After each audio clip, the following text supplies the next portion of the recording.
A Mouse Called Wolf by Dick King Smith. Chapter 1. A Name. Wolfgang Amadeus Mouse was the youngest of 13 children. He was also the smallest. His mother had given the other 12 mouse cubs quite ordinary names like Bill or Jane, but when she looked at her last-born and saw that he was only half as big as his brothers and sisters, she said to herself, it would be nice if he could have a special sort of name, particularly as he's number 13, which is meant to be unlucky. But what shall I call him? Now it so happened that this particular Mother Mouse lived in a house belonging to a lady who played the piano. It was a grand piano that stood close against the wall of the drawing-room, so that its left front leg almost touched the wainscot. In the wainscot, hidden from human eye by the piano leg, was a hole. In this hole lived the Mother Mouse, whose own name was Mary. One night, just before her babies were born, Mary waited until the lady of the house had played a final tune on the piano and gone to bed. Then she came out of the hole in the wainscot. She ran up the left front leg and onto the keyboard, which had as usual been left open, and bounced along over the keys. But even though heavy with young, she was still much too light to make any noise. Then she saw, left lying on the piano stool, a single sheet of music. "Just what I need to start making my nest with," said Mary Mouse, and by pushing at the sheet, a piece of piano music by Mozart, with her little forepaws, she managed to send it sailing down to the floor. Because it was too big to drag through the mouse hole, she cut it up with her sharp teeth into smaller pieces and pulled them all inside. Over the next day, Mary chewed these small pieces of paper into shreds, and with them built herself a most comfortable nest. In this, in due course, she gave birth to her 13 cubs. Only when they were some days old, and she still had not thought up a special name for the littlest, did something catch Mary's eye. It was a scrap of the sheet music that had somehow escaped being chewed up, and it had some writing on it. Mary got out of her nest to inspect it. It said, Wolfgang Amadeus Mouse. Mary gave a squeak of delight.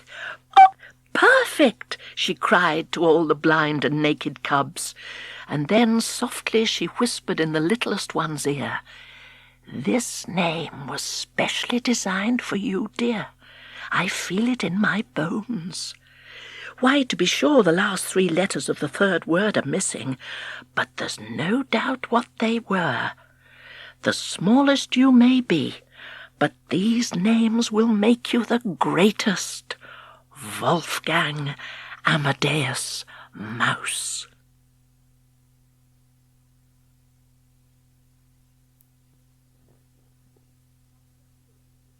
Chapter 2. A Joke. Some weeks later, the mouse cubs began to venture out of the hole in the wainscot at night. Before long, they learned to climb up the left front leg of the grand piano, and they played about on the keyboard. In particular, they liked to run races along the keys. Sometimes they were flat races along the 52 white keys from bass to treble, and sometimes they were hurdle races over the 36 raised black keys. Some nights one cub would win, some nights another. But Wolfgang Amadeus, being so small, was always last. He found the hurdles difficult to get over, and quite often in the flat races the rush of his bigger brothers and sisters would cause him to lose his footing on the slippery white keys, and he would fall to the floor. Luckily the room was thickly carpeted, and he fell very lightly, usually landing on his feet without harm. But the others, of course, just laughed as they peered over the edge and looked down on him. They were not very nice to him, partly on account of his lack of size, and partly because it seemed to them that he was his mother's favourite, but mostly on account of his names. All the time they heard Mary Mouse's anxious voice crying, "Wolfgang Amadeus! Wolfgang Amadeus! Where are you? Are you all right? Did you hurt yourself falling off the piano, Wolfgang Amadeus?" At first, Bill and Jane and Tom and Anne and all the rest used to tease their little brother, out of their mother's hearing, about his strange long names, and they even made up a rhyme which they used to squeak at him all together, especially every time he fell off. "Who is small and weak and wet? Who is Mummy's little pet? Who's no bigger than a louse? Wolfgang Amadeus Mouse." All this made Wolfgang Amadeus unhappy, and one day he said to his mother, "Mummy, why do I have to have such long names when all the others have short ones?" "Because yours is a special name, Wolfgang Amadeus," replied Mary, "and you will grow up to be a special mouse. You cannot have a short name." But in the end he did, given him by the other cubs. They had all been playing another of their favourite games, which took place on top of the grand piano. They would line up on the curved edge at the back of the instrument, and then each one in turn would see how far he or she could slide across its highly polished, gleaming surface. One after another they would take a run and then slide on their fat, furry little tummies. The object was to reach the straight front edge of the piano top without falling over and down onto the keyboard below. Sometimes they did fall over, but it was only a short drop, and they would soon scramble back up again, squeaking with laughter. One night, when they were playing this sliding game, one of them called out to another, "Look at that Wolfgang Amadeus! He's hopeless! He never gets more than halfway across. He can't get up enough speed. His legs aren't long enough." "There's only one thing long about him," said the other, "and that's his name. I can't get my tongue round it. It's too much of a mouthful." "Well, OK, let's shorten it. What shall we call him, then? Just Wolf." "Wolf?" cried other voices. "What a joke! A mouse called Wolf!" And they all giggled at their little brother, not caring, as usual, whether his feelings were hurt. They could not know that, in fact, he was delighted.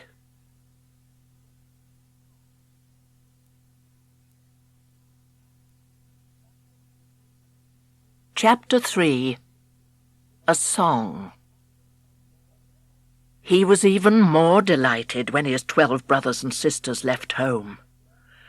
For some time Mary Mouse's milk supply had been dwindling, and the cubs had become used to accompanying their mother on her nightly scrounge. Round the house they would all go in the small hours, especially to the larder, the kitchen, and the dining-room. They travelled by a system of mouseways, searching the floors and tables and cupboards for anything edible. Soon the bolder ones gave up coming back to the hole by the piano leg, and before long it was only Wolf who still did so. He felt safer with his mother, and she was pleased to have him still at home with her.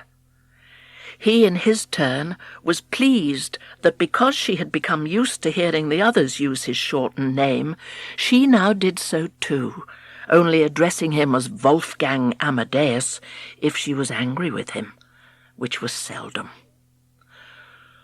All through the first weeks of his life, Wolf had been used to hearing the sound of the piano, for the lady of the house played every day. The other cubs had grumbled at the music. "Flipping row," they muttered to one another. "How are we expected to get a good day's sleep?"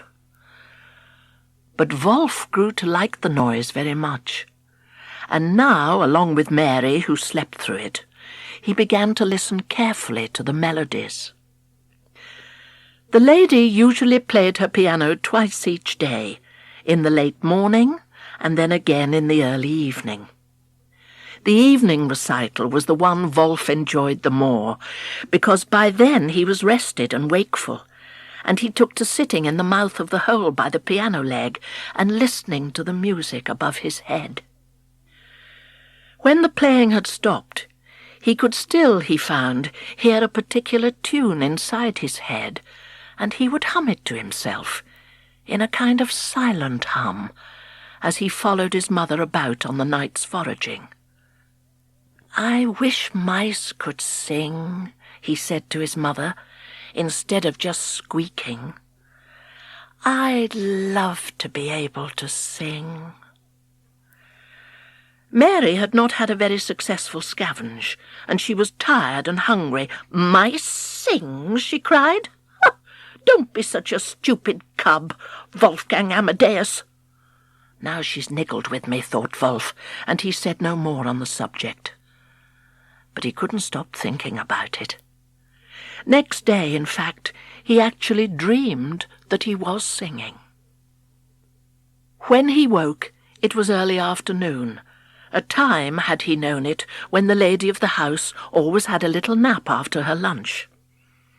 Mary Mouse was also fast asleep, so Wolf crept quietly out of the mouse hole, scaled the piano leg, walked along the keyboard, and sat down on middle C, just below the elegant lettering that said Steinway and Sons. He sat there, thinking of a particular tune. It was a favourite of the lady's, which she often played, so that he knew it by heart. If only mice could sing, thought Wolf. Now is the perfect moment. Here is the perfect place, and this is the perfect song for me. He sighed. "Ah, me," he said out loud. "Perhaps, though I can't sing it, I could have a try at squeaking it." And he threw back his head and opened his mouth. Then, to his utter amazement, out of that little mouth came a high, clear, lovely little voice that sounded every note of the melody to perfection. Wolf was singing like a bird, except that no songbird in the world could have sung as beautifully. "La la la la la la la la la la," he caroled, for of course he knew no words to the piece of music. But this mattered not, for by chance the piece he had chosen was a folk tune by Mendelssohn called Song Without Words. La la la la la la la la. Long and loudly sang Wolf, repeating the melody over and over in the ecstasy of discovery that to say mice could not sing was not entirely true. One mouse could. But before he finally fell silent, others in the house were woken by this long, loud solo. Mary came out of a deep sleep and her hole and climbed the piano leg. Her mouth fell open in utter amazement, but no sound came from it. In various holes, in various rooms, Wolf's brothers and sisters grumbled at this strange noise that had woken them. Snoozing on her bed, the lady of the house thought she heard, somewhere downstairs, a familiar tune by Mendelssohn, decided she'd been dreaming, and went back to sleep. But there was one pair of ears in the kitchen that caught the sound of Wolf singing, and aroused in their owner a certain curiosity. The cat jumped out of its bed beside the Aga cooker and stretched, spreading wide its claws before padding silently towards the drawing room.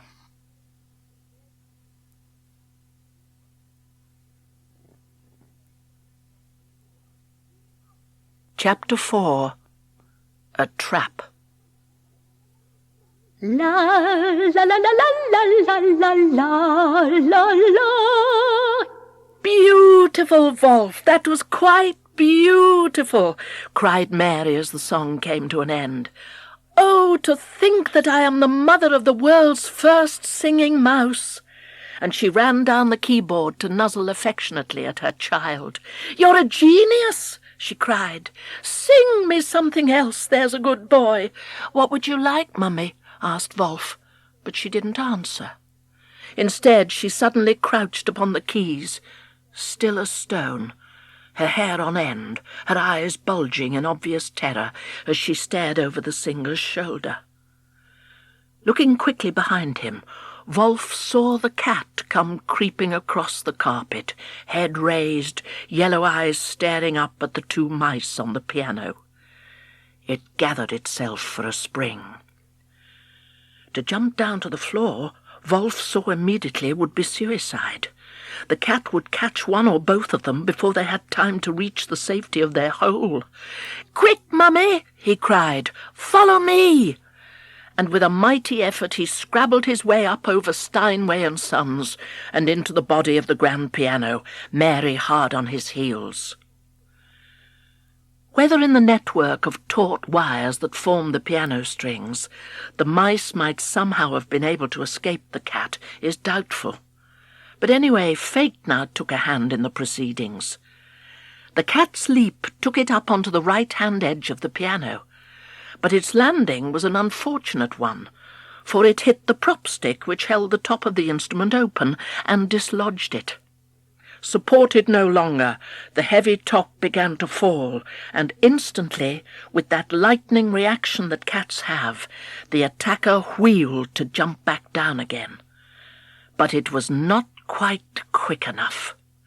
The top of the piano fell shut, not with quite the loud crash you would have expected, but with a slightly more muffled noise. Caught beneath the lid was the tip of a ginger tail. Then the force of the fall of the piano top made it bounce just a fraction, and the cat fell free to rush from the drawing-room at full speed. In the days that followed, the squashed and bruised tip of its tail would heal, but in its mind the cat carried the scars of that encounter for the rest of its life.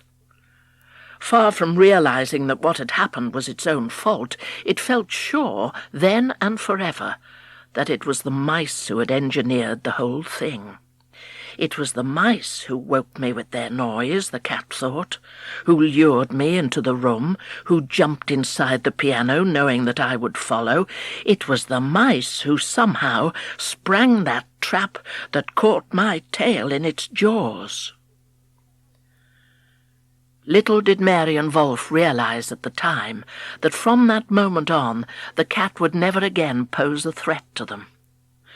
Henceforward, had they known it, they were to live in a house with a cat that was for evermore scared stiff of mice.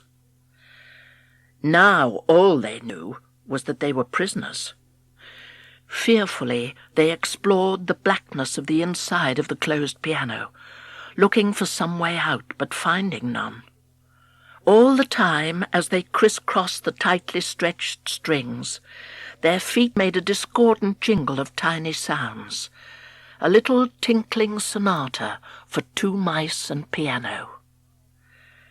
At last, tired out by the difficulty of keeping their balance on all those dozens of tight ropes, they crouched side by side in the darkness.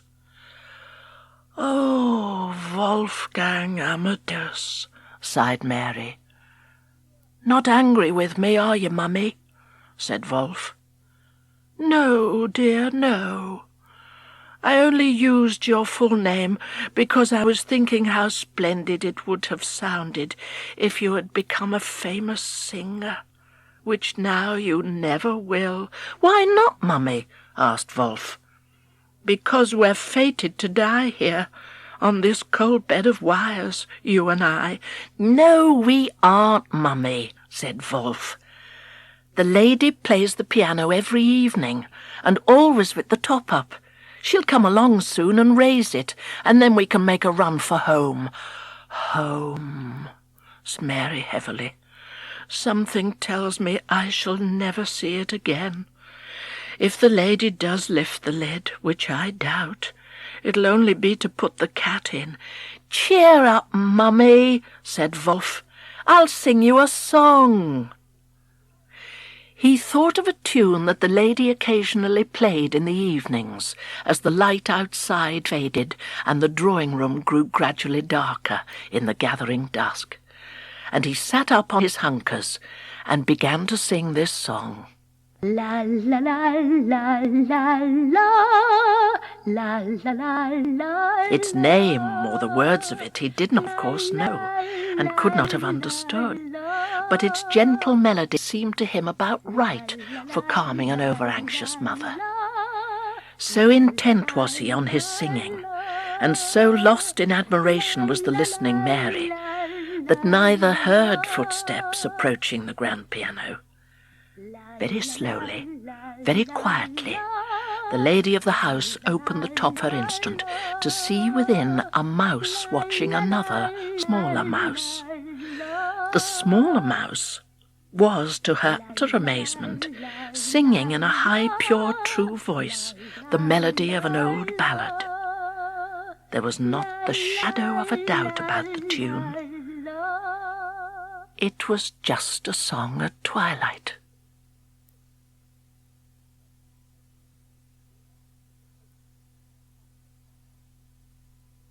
Chapter 5. A Lesson. Wolf had his back turned as the piano was slowly opened. What's more, in the sheer pleasure of exercising his newfound talent, his eyes were tight shut as he caroled. When the song ended, he opened them to see once again his mother staring over his shoulder in terror. Looking quickly behind him, he saw the huge, round, human face peering in, and once again he cried, "Quick, Mummy! Follow me!" Out of the body of the piano they leapt, down onto the keyboard, turned sharp right, whizzed along the lowest of the bass notes, down the leg, and into their hole. Carefully the lady replaced the prop stick and sat down upon the piano stool. She did not notice a few ginger hairs stuck under the rim of the top. She sat for a moment, wondering if this was some sort of dream, but she pinched herself hard and it hurt, so it wasn't. "Oh," she said quietly, "to think that in my house there lives the world's first singing mouse." She flexed her fingers to get the stiffness out of them, and then began to play, very softly, just a song at twilight. Wouldn't it be lovely, she thought, if that mouse came out again and sang to my accompaniment? But of course no such thing happened. Mrs. Honeybee, for that was the lady's name, rose from the piano stool and then got down on her hands and knees, with difficulty, for she was not as young as she had been, and her joints were creaky, and found the hole in the wainscot behind the left front leg of the piano. Most people, finding that there were mice in their home, would think straight away of traps and poison, or, if they had a cat, hope that it would solve the problem. But no such thought entered Mrs. Honeybee's head. She loved all animals, and could not bear the idea of killing anything, even a wasp or a fly. The one thing that immediately worried her was the cat. It had in fact been a stray cat that had walked in one day and adopted Mrs. Honeybee, but now, finding that she had mice in the house, she realized what a threat it posed to them. "It might kill my singing mouse," she thought. "It must never come in here again." She got to her feet and went across to shut the door, little realizing that nothing would ever persuade her ginger cat to enter her drawing-room again. Seated once more at her piano, Mrs. Honeybee pondered what to play. In her youth she had been a concert pianist, and though rheumatism meant that her gifts were now limited, she still loved to play short pieces by her favourite classical composers, Brahms, Beethoven, and, of course, Mozart. As well, she liked to play traditional songs and ballads and folk tunes. It suddenly occurred to her to test out her singing mouse. It can only have learned just a song at twilight by sitting in that hole in the wainscot and listening to me playing it many times, she thought. "Right then, my mouse," said Mrs. Honeybee, "I'll teach you another tune, something very simple, and we'll see how soon you can pick it up. What shall it be?" And then, because she was thinking about the little animals, she said, "I know. 3 blind mice. It doesn't matter that there are only 2 of you, with perfectly good eyesight. You couldn't understand the words anyway. All we need is the tune." So for perhaps 10 minutes, old Mrs. Honeybee played 3 blind mice over and over and over again. At first she just played the melody, but then she began to sing the words of the old nursery rhyme. A horrible woman, that farmer's wife, she thought as she sang. Fancy cutting the tails off mice, and blind ones at that. How I hate cruelty to animals. "There," she said, bending down towards the mouse hole as the last notes died away. "You ought to have learnt the tune by now." And she got up and went out of the drawing-room, being careful to close the door. Later that evening, after Mrs. Honeybee had fed herself and her cat and was on her way to bed, she couldn't resist going to listen outside the drawing-room door, just in case that mouse should be singing. She put her ear to the keyhole, but all was silent within. Mrs. Honeybee sighed, but before the sigh had even finished, she heard that high, pure, true voice begin to sing 3 blind mice. But this time Wolf wasn't just singing la la la. Practicing the new song in his head while Mrs. Honeybee was eating her supper, he had made up some words for it. Mrs. Honeybee couldn't know, of course. Mice and humans cannot understand each other's language. But this was what the mouse called Wolf was actually singing. "Sing-song mouse, hark to his song, hark to his song. He sings as sweetly as any bird that anyone else in the world has heard. Did you ever hear of a thing as absurd as sing-song mouse?"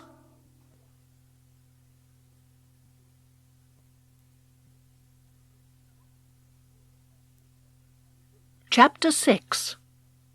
Allure. Mrs. Honeybee and Mary Mouse had something in common. They were both widows.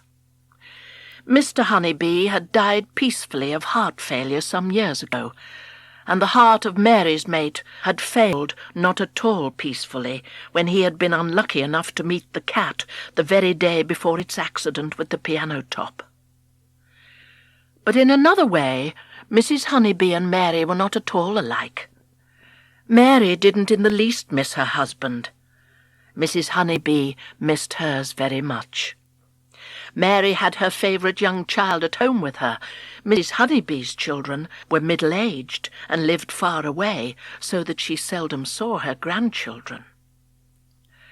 Mary, in short, was not lonely. Mrs. Honeybee was. For a while the coming of the ginger cat had given her someone to talk to. But now the animal seemed to have become a nervous wreck. The kitchen door needed oiling, and each time Mrs. Honeybee opened it, it gave out a mouse-like squeak, whereupon the cat would leap from its basket and dash out through the cat flap. Perhaps because of the loneliness of the piano player, many of the tunes to which Wolf listened were rather sad-sounding ones. But one morning he was woken by the sound of a rather jaunty tune. What's more, the lady was singing as she played. In fact, Mrs. Honeybee, who talked to herself a lot, had given herself a good telling off. "Jane Honeybee," she said severely, "you are becoming a miserable old woman, and it shows in your choice of music. Next thing you know, you'll be playing the funeral march. You should count your blessings, my girl. How many other people do you suppose are lucky enough to have a singing mouse in their house? Why, none. So why don't you choose a happy piece of music to teach your mouse? Then it can sing it to you to cheer you up." She thought for a while, and then she smiled, and began to play and sing a song that she remembered singing as a small girl. "Come on, everyone," she sang, "sing and dance and run, making friends and having a lot of fun. Even if it's raining and the skies are grey, nobody's complaining, it's a lovely day. Come on, everyone, sing and dance and run, making friends and having a lot of fun." "There," said Mrs. Honeybee, when she had played and sung the song several times. "You should have got it in your head by now, Mouse. The tune, I mean, not the words." She stood up, smiling to herself at the ridiculous idea of a mouse putting words to a song. But that is exactly what Wolf now spent a long time doing. "That was a jolly tune, wasn't it, Mummy?" he said, once the lady had left the room.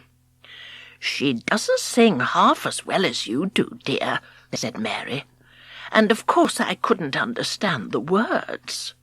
"I'll make some up for you," said Wolf. That evening, as Mrs. Honeybee sat down at her piano, she heard that voice again, somewhat muffled, as it was coming from the depths of the mouse-hole.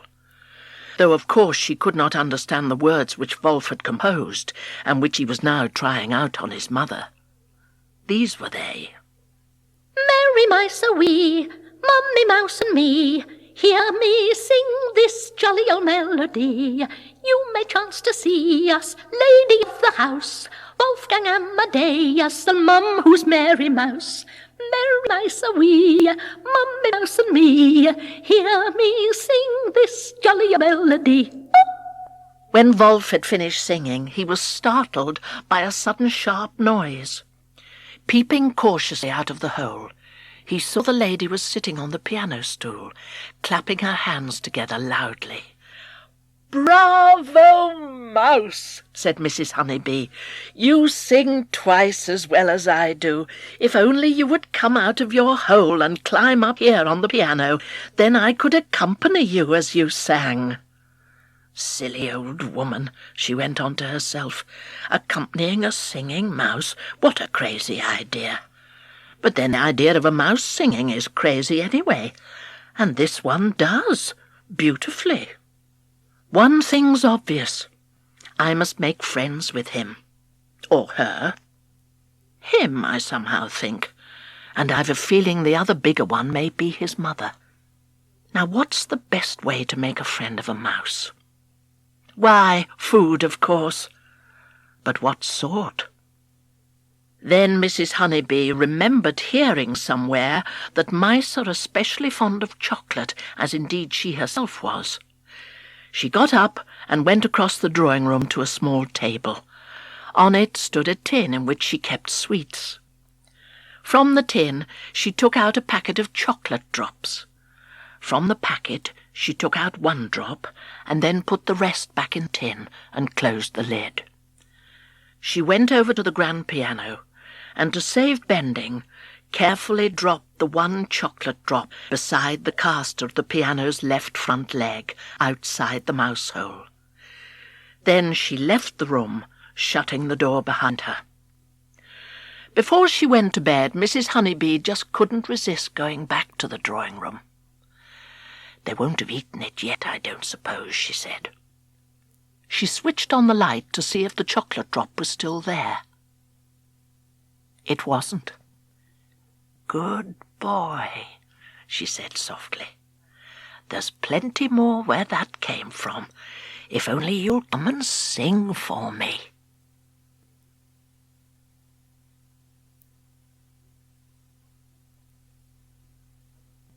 Chapter 7. A Reward. "The best laid schemes of mice and men," said the poet, don't always turn out quite right, but maybe it's different with women. At any rate, Mrs. Honeybee's plan for making friends with her singing mouse seemed likely, as the days went by, to be a winner. The very next day after she had put down that first chocolate drop, she put another down in the same place, just as she was about to begin her morning piano playing. No sooner had she played the first few bars of a tune, "It Was Food" from the musical Oliver, than she saw from the corner of her eye a little mouse nip out of the hole in the wainscot and grab the chocolate drop and whisk back in again. "Look, Mummy," said Wolf, as he laid the prize before his mother, "another one of those lovely sweets." Mary, newly awakened, listened to the music above. "Wolfgang Amadeus," she said, "do you mean to tell me you've just been out and taken it while the lady's actually playing?" "Don't be angry, Mummy," said Wolf. "She's nice, I'm sure of it. She must feel kindly towards us, or else she wouldn't be feeding us this stuff." "It could be a trick," said Mary. But all the same she bit a lump out of the chocolate drop. Mrs. Honeybee, wisely, did not hurry. Patience, she knew, was what was needed, and she took one step at a time. After her evening playing that day, she put out another drop, but not on the floor this time. Instead, she placed it at the base end of the keyboard, beside bottom A. "You'll have to climb for this one, Mouse," she said. By bedtime, it was gone. The following morning she put another in the same place, and sitting down began to play a song called "Climb Every Mountain." Halfway through the song she was delighted to see a mouse swarming up the piano leg.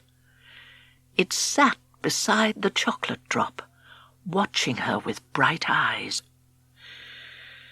Mrs. Honeybee carried on playing, but in a higher key, so that her left hand should not come too near to the mouse. After a few seconds, he took the drop in his mouth and ran down the leg of the piano and into the hole. So it went on. Day by day, Mrs. Honeybee lured the singing mouse upwards and inwards. She played now with top of the piano closed, and once the mouse had grown quite accustomed to taking a chocolate drop at keyboard height, she began to place each fresh one up on the top, first the left-hand edge, and then gradually nearer to the centre of the instrument, till at last the drop was directly above middle C, directly over Steinway and Sons, in fact, directly opposite the face of the pianist. Although Wolf was by now quite used to collecting his prize from wherever it had been placed, confident that the lady would not harm him, nevertheless he did not usually hang about. But when at last found himself sitting so close to her, their eyes on the same level, and no more than half a metre apart, he paused for a moment before picking up the sweet, and they looked directly at one another. "Well done, Mouse," said Mrs. Honeybee quietly, and she began to play a song called "You're the Top." Now came the final part of Mrs. Honeybee's plan. Once Wolf had become accustomed to coming twice a day to fetch his drop from that spot above middle C, right in front of the lady's face, there came an evening when things were different. He arrived to find that there was no chocolate drop awaiting him. He looked down to see that the lady was holding the sweet in the fingers of her left hand, while her right she played very softly the melody of "Just a Song at Twilight." Mrs. Honeybee had worried about which song to choose at such an important moment. She had considered "Three Blind Mice" and "Come on, Everyone," but had decided she would play the tune that her mouse had been singing so sweetly when first she had opened the top of the piano and set eyes on him. So now in the twilight She played this song in the treble, gently weighing the chocolate drop to and fro in time to the music. All the while she kept her eyes fixed upon the mouse, willing him to do what she wanted. "Sing for your supper," she thought. "Sing, sing, sing, there's a good boy." Wolf crouched stock still, as quiet as a mouse indeed, listening to the melody and watching the little round piece of chocolate as it waved before his nose. Suddenly something clicked in his tiny brain. "She wants me to sing for my supper," he said to himself. "That's what she wants. I haven't got any words for this song, but perhaps it doesn't matter."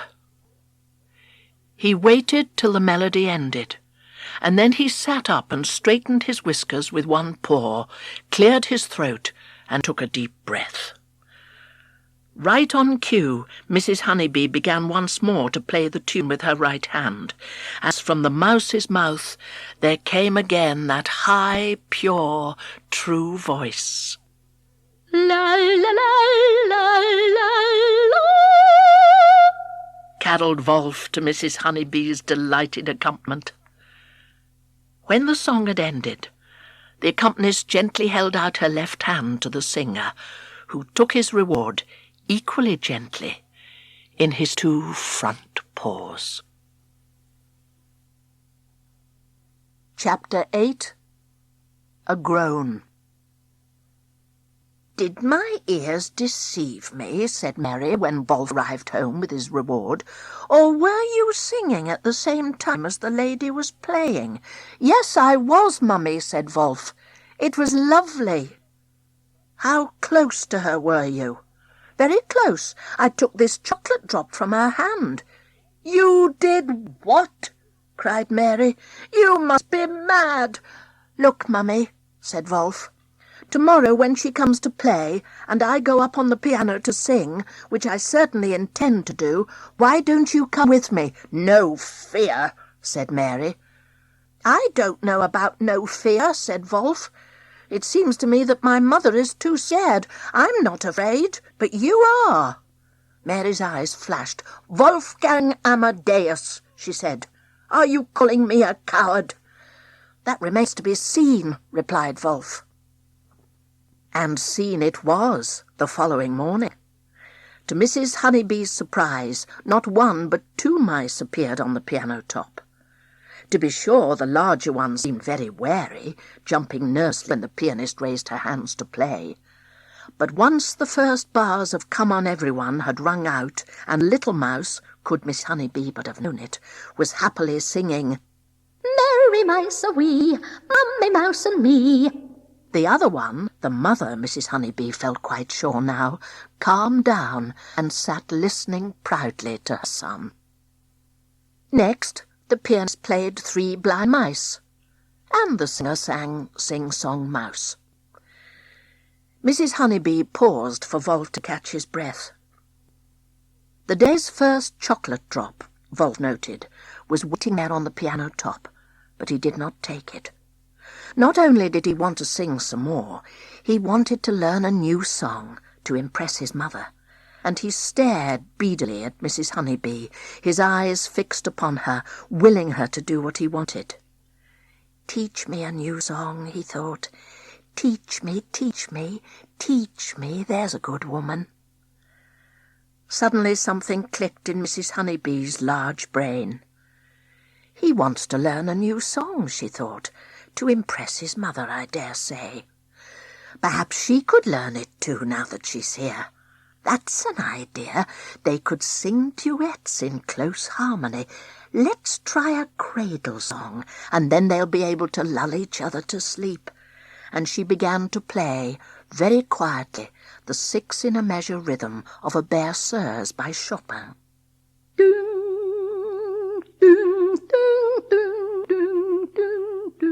After a while, Wolf began to join in, and by the time Mrs. Honeybee had played the lullaby 3 times, he had it off by heart. La la la la la la la la la la. "Very nice, dear," said Mary, when he had sung it right through. "I like that tune, though it does make me feel a bit sleepy." "Why don't you have a go, Mummy?" said Wolf, and at the same time Mrs. Honeybee, sitting and watching the two mice, heads close together, whiskers mingling, said, "Come on, Mother Mouse, you have a shot." "I can't sing," said Mary in answer to her son. "How do you know?" said Wolf. "You've never tried." "Now then, Mother," said Mrs. Honeybee, "here's your note." "Go on, Mummy," said Wolf. "Ready?" said Mrs. Honeybee. 1, 2, and Mary Mouse opened her mouth, and out of it came a lot of hoarse, discordant squeaks. La, la, la, la, oh, oh, oh, oh, oh, oh. "Oh dear," said Mrs. Honeybee. "Oh dear," said Wolf. "I told you," said Mary angrily. "I suppose you think it's funny to make a fool of your old mother, Wolfgang Amadeus," and she flounced off. Wolf followed, carrying the chocolate drop, while Mrs. Honeybee softly played and sang, "Oh dear, what can the matter be?" That evening Wolf came alone. "The mother's taken umbrage," Mrs. Honeybee thought. "Wherever my little mouse gets his voice from, it's certainly not from her." She played another new tune, a song by Schubert, and Wolf was very soon la-la-laing to it. So quick and true was his musical ear that over the next few weeks he learned a good number of new songs. Not knowing any words to them didn't, he found, stop him enjoying the sound of his own voice, and the more he learned, the more pleasure he got from his singing. The sweets were very welcome, of course, but he would have sung away to the ladies' accompaniment quite happily had there been no chocolate drop awaiting him. And one morning there wasn't. Wolf knew by now that very soon after the grandfather clock in the hall had struck 11 times, the lady would come into the drawing-room to play. She would already have put a chocolate drop on the top, though Wolf never took it until after his singing was over. That morning the clock struck, and after 10 minutes or so, Wolf came out of the hole and ran up onto the piano top. "Funny," he thought. "She's not usually late." He looked for the chocolate drop, but it wasn't there. He waited. The house was very silent. By the time the grandfather clock sounded midday, Wolf was becoming worried.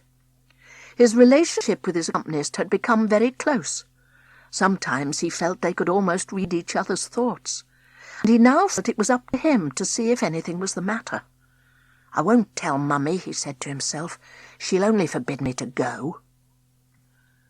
The drawing-room door was, as always, shut, but Wolf ran along a mouseway that came out into the hall and made his way towards the kitchen. As he entered it, he saw to his horror that the ginger cat was lying in its bed beside the Aga cooker.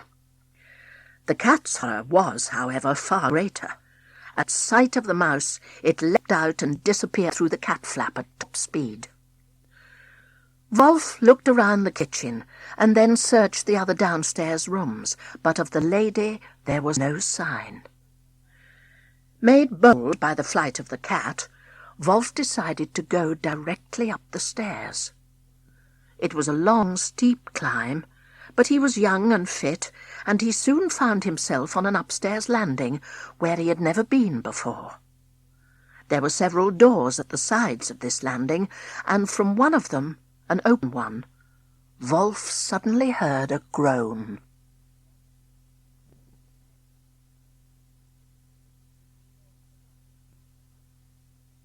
Chapter 9. A Rescue. Mrs. Honeybee had woken that morning, expecting that it would be a perfectly ordinary day. As was now usual with her, she thought first of her mouse. "My mice, I should say, I suppose, but of course the mother is just an average mouse," she said. whereas my little mouse is the 8th wonder of the world.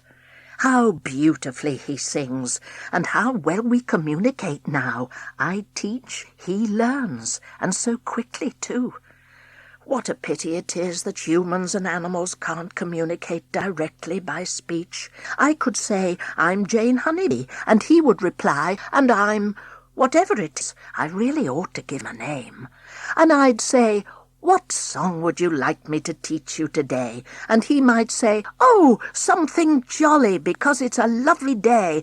And then I might play, oh, what a beautiful morning, from the musical Oklahoma.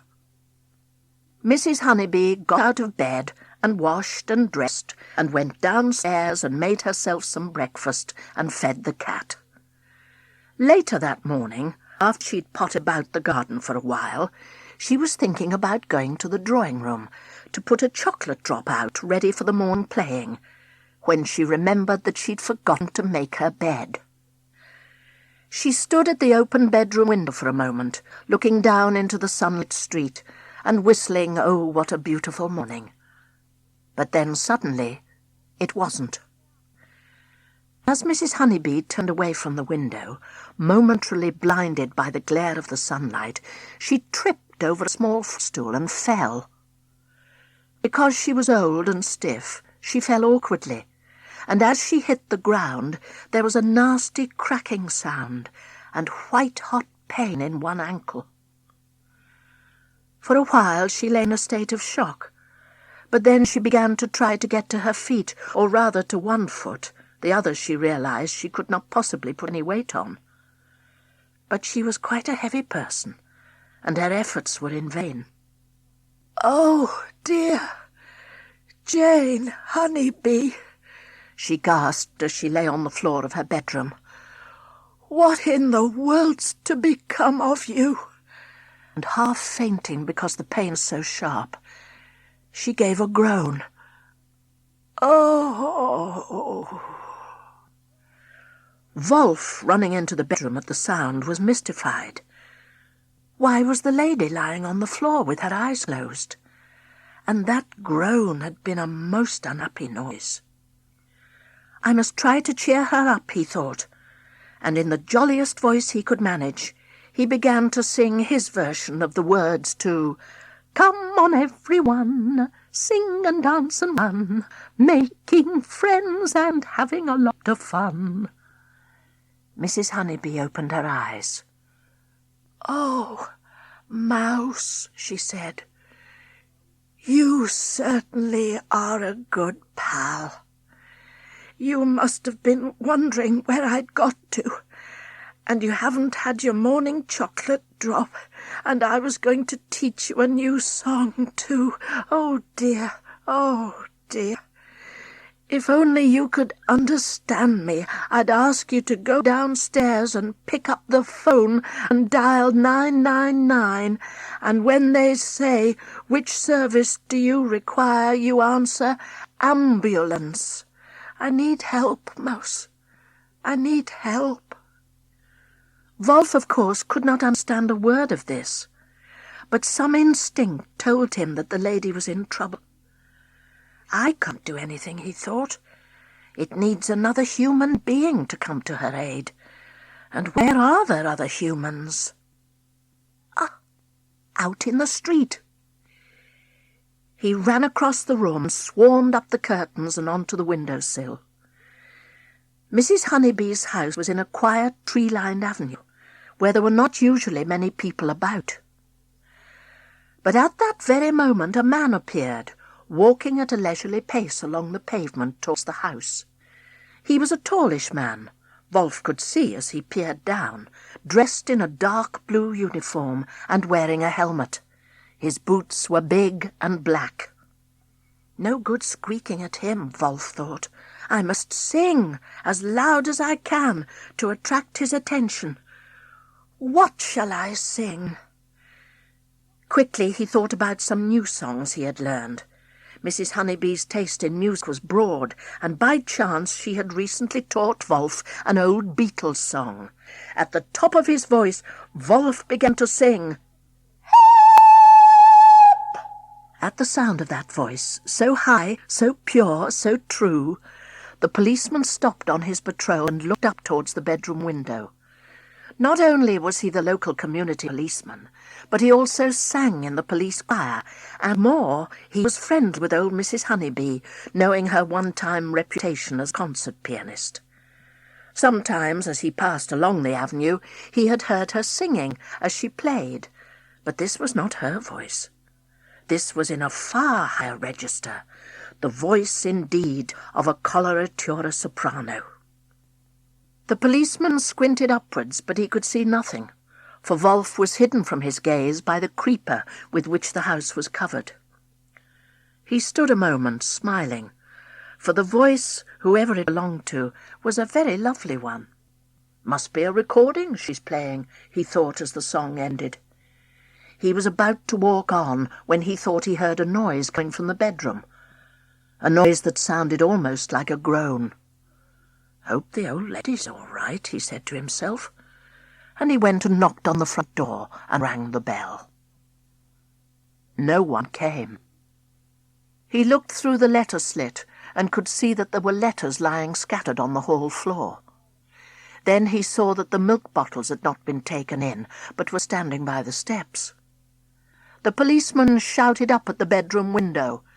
"Mrs Honeybee," he called, "is everything all right?" And in reply he heard a feeble, "No." Quickly the constable used his mobile phone to contact his station sergeant to say where he was. "It's Mrs Honeybee," he said. "You know, the pianist lady. She's in trouble, I think, Sarge. Better send for an ambulance. I'll try to get into the house." So it was that Wolf's singing did bring help. The policeman borrowed a ladder from a neighbour and climbed up and got through the open bedroom window to comfort his Honeybee and then to let in the ambulance men when they arrived. Wolf, hiding behind the curtains, watched as very carefully they lifted the lady onto a stretcher. "The cat," she said as they loaded her into the ambulance. "Who will feed the cat?" "Don't worry, Mrs H," said the policeman. "I'll go and fix that up with next door right now." And off he went. "But what about my mice?" said Mrs Honeybee. "Who'll give them their chocolate drops?" "She's wandering in her mind a bit," said one of the ambulance men. "It's the pain," said his mate. "Your mice'll be all right," they said. "To think," said Mrs Honeybee, "that I was going to teach him. Oh, what a beautiful morning." "Teach who?" said the first ambulance man. "My little mouse. He sings beautifully, you know." "Yes, love," said the second soothingly. "Of course he does."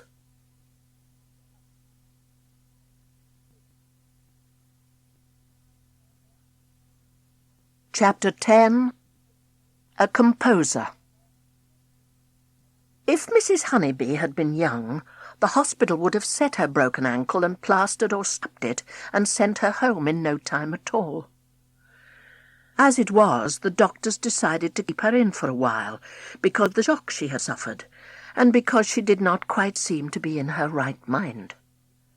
She kept worrying, the nurses said, about a singing mouse to which she was teaching songs.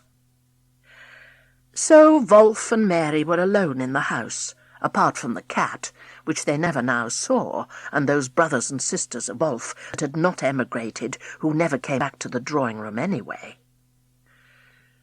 Mary did not particularly miss the lady, but she did miss chocolate drops. This made her short-tempered, and a good deal of the time she addressed her son as Wolfgang Amadeus. Wolf missed his friend badly. What's more, he had no idea when she would return. How he longed to see her sitting at the piano, smiling at him, for he knew now that when she showed her teeth at him, it did not, as would have been the case with most animals, mean that she was angry with him, but the reverse. He missed his singing lessons very much, and though he practiced his scales every day, she had taught him, and sang all the songs he'd learned, it wasn't the same without the accompanist. Nor, of course, was he hearing any new melodies. One evening, when Mrs. Honeybee had been in the hospital for 4 or 5 days, Wolf was sitting thinking. He was sitting on the piano stool. It made him feel closer to his friend, when suddenly an idea occurred to him. She's not here to teach me new tunes, but why don't I make up my own music? Has any mouse ever composed music before, I wonder? No. But then has any mouse ever sung like I can? Why shouldn't I be a composer as well as a singer? Think how surprised she'll be when I sing my own music to her, my very own. And I don't mean Dumpty stuff, but really difficult music, like some of those old pieces she sometimes plays, where I can really use my voice to the best advantage. What's more, if I sing this piece of music, whatever it turns out to be, often enough to her, she can learn to play it, and then she can accompany me. What a pity it is that animals and humans can't communicate directly by speech. She could say, I'm whoever it is. I really ought to give her a name. And I'd say, I am the composer, Wolfgang Amadeus Mouse. Composition, Wolf found, was not at all easy.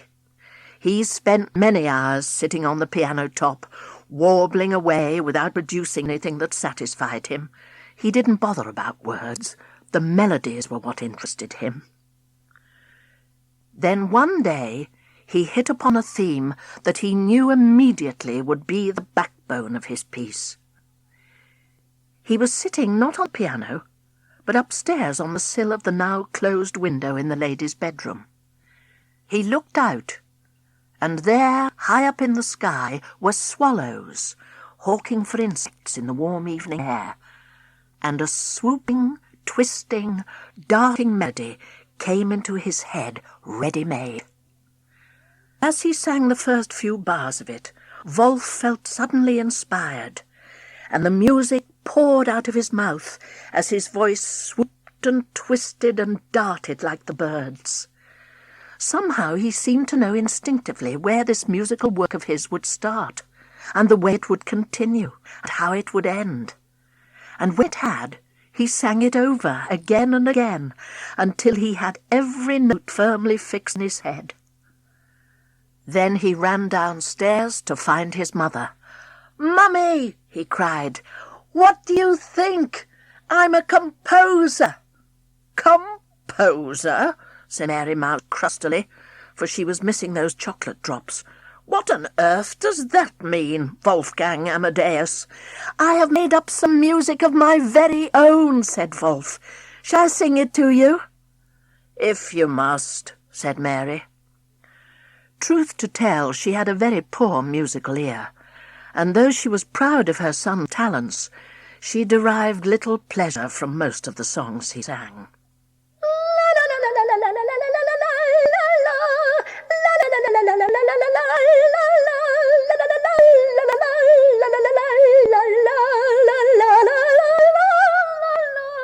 But now, as she listened, she found herself at first interested, and then moved, and finally captivated by the beauty of the music that he was singing, by its lightness, its airiness, its sheer joyfulness.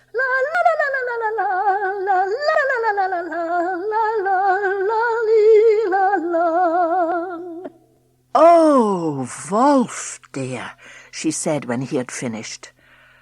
"That was really lovely. Has it a name?" "Yes," said Wolf. "That is my Swallow Sonata."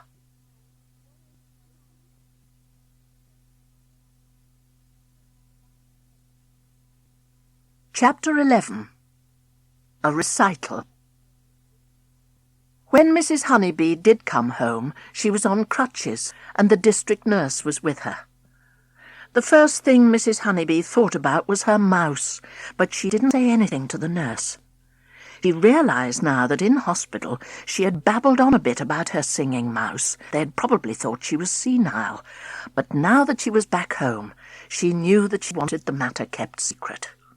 If it got about that she had beneath her roof the world's first singing mouse, the publicity would be overwhelming, and she would never again have a moment's peace. The first thing she did was to go to her grand piano and, leaning one crutch against the wall and balancing with the other, to tap out with one finger, "There's no place like home." "You'll have a job to play, dear," said the district nurse, "with that foot in plaster." "I'll just have to manage with one pedal for the time being," said Mrs. Honeybee. "Well, I'll tell you one thing you won't be able to manage," said the nurse, "and that's the stairs. We'll have to make you up a bed downstairs. Where shall it be? In your sitting room?" "No. Here, please," said Mrs. Honeybee. "Here in the drawing-room, right next to my beloved piano." And very near to my beloved mouse, she thought. "There's a sort of day-bed," she said, "that I use out in the garden. You'll find it in the conservatory at the back of the house. I'll be with you in half a minute." And when the nurse had left the room, she hopped across to the sweet tin. She opened a fresh packet of chocolate drops, and then put not one, but two on the piano stool, before following the nurse. When they came back to make up the bed, the drops, Mrs. Honeybee saw immediately, had gone. "Look, Mummy," said Wolf, "one each." "At last!" cried Mary, and she fell upon her chocolate drop like a mad thing. Once she was sure that Mrs. Honeybee had everything she wanted, the district nurse left, saying that she would be back next morning. As soon as she had gone, Mrs. Honeybee put out another double ration of sweets, on the piano top this time, and sat on the stool and waited. In the mousehole, Mary said, "She's put some more out. I can smell it. Come on, Wolf." "OK, Mummy," said Wolf, and together they came out and ran up the leg of the piano and onto the top. "One each again," squeaked Mary, and she attacked her drop eagerly. Wolf did not touch his. Instead, he sat above middle C, above Steinway and Sons, and gazed fond at Mrs. Honeybee's face, while she gazed fondly back. "Oh, how glad I am to see you again," each thought. Mary thought the same, but she was referring to Chocolate Drop. "Shall I sing to her?" wondered Wolf. "Shall I sing her my very own composition now?" But then something told him no, this is not the moment. I want her to hear it first, when we're alone together. Mummy might interrupt, and anyway she's making an awful row gobbling chocolate. I'll wait for the right time. "Tomorrow," said Mrs. Honeybee, "we'll have some music, shall we, Mouse? Just now, I'm going to bed. I'm a bit tired." However, at first that night she could not get to sleep. It was so odd to be in bed in the drawing-room beside the grand piano. But then, maybe by chance, maybe because he sensed that this was what a cradle song was designed to do, Wolf began to sing, very softly, the Chopin lullaby. La, la, la, la, la, la, and in a matter of minutes, Mrs. Honeybee fell asleep.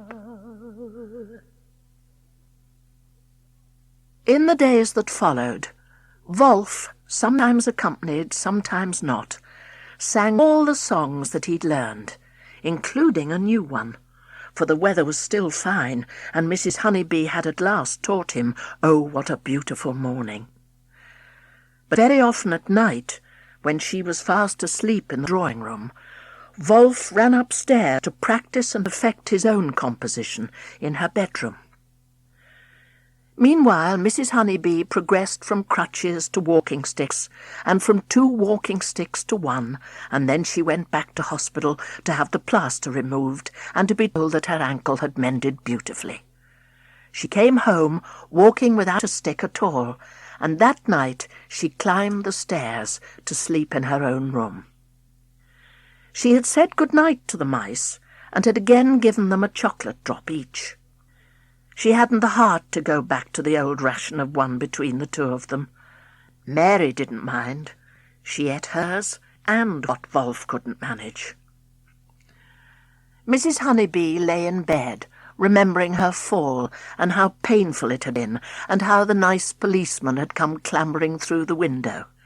It was open now, the curtains drawn back so that the street lamp outside filled the room with a soft glow. "How had the man known I was in trouble?" she said. "I can't really recall what happened. I thought my mouse was there singing. No, I must have imagined all that."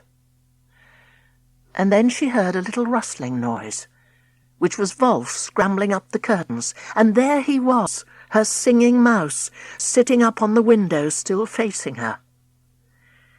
He stood up on his hind legs for a moment, and dropped his head slightly, almost as though he were bowing to her, she thought. Then he began to sing his swallow sonata.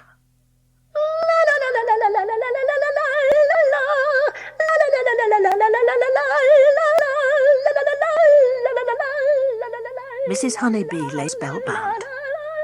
"I never taught him this," she thought. "I've never heard this piece of music before. Never in all my concert-playing days did I hear this, and yet it must be by one of the great classical composers. How light it is! How airy! How wonderfully joyful! But how can my mouse know it? All he has learned from me.